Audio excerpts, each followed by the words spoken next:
નમસ્કાર, હું છું કેતલ અને આપ જોઈ રહ્યા છો CV24. અમદાવાદના એક નિવૃત્ત બેંક કર્મચારીની એપીકે ફાઇલ મોકલી અને 11.42 લાખની ઠગાઈ થઈ છે.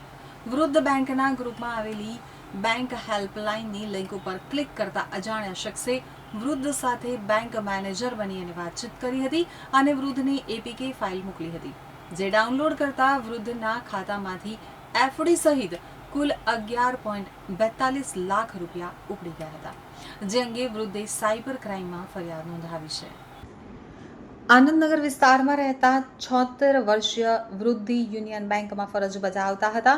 તો વૃદ્ધના બેંકમાં કર્મચારીઓનું એક વોટ્સએપ ગ્રુપ હતું, જેમાં બેંકને લગતી માહિતીઓ આવતી હતી. આ ગ્રુપમાં બેંક હેલ્પ લખેલી એક લિંક આવી હતી, જે લિંક વૃદ્ધે ઓપન કરી હતી.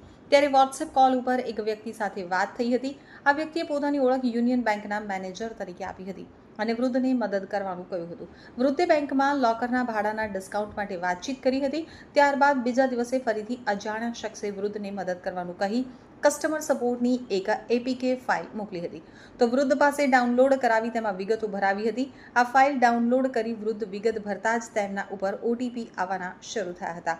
વૃદ્ધ જ્યારે બેંકમાં જઈ અને તપાસ કરી તો અલગ અલગ ટ્રાન્ઝેક્શન દ્વારા તેમના ખાતામાંથી 4 એફડી દ્વારા કુલ 11.42 લાખ ઉપડી ગયા હતા. વૃદ્ધને તેમની સાથે થયેલા સાયબર ફ્રોડ અંગે જાણ થતાં અમદાવાદ સાયબર ક્રાઇમમાં ફરિયાદ નોંધવામાં આવી છે.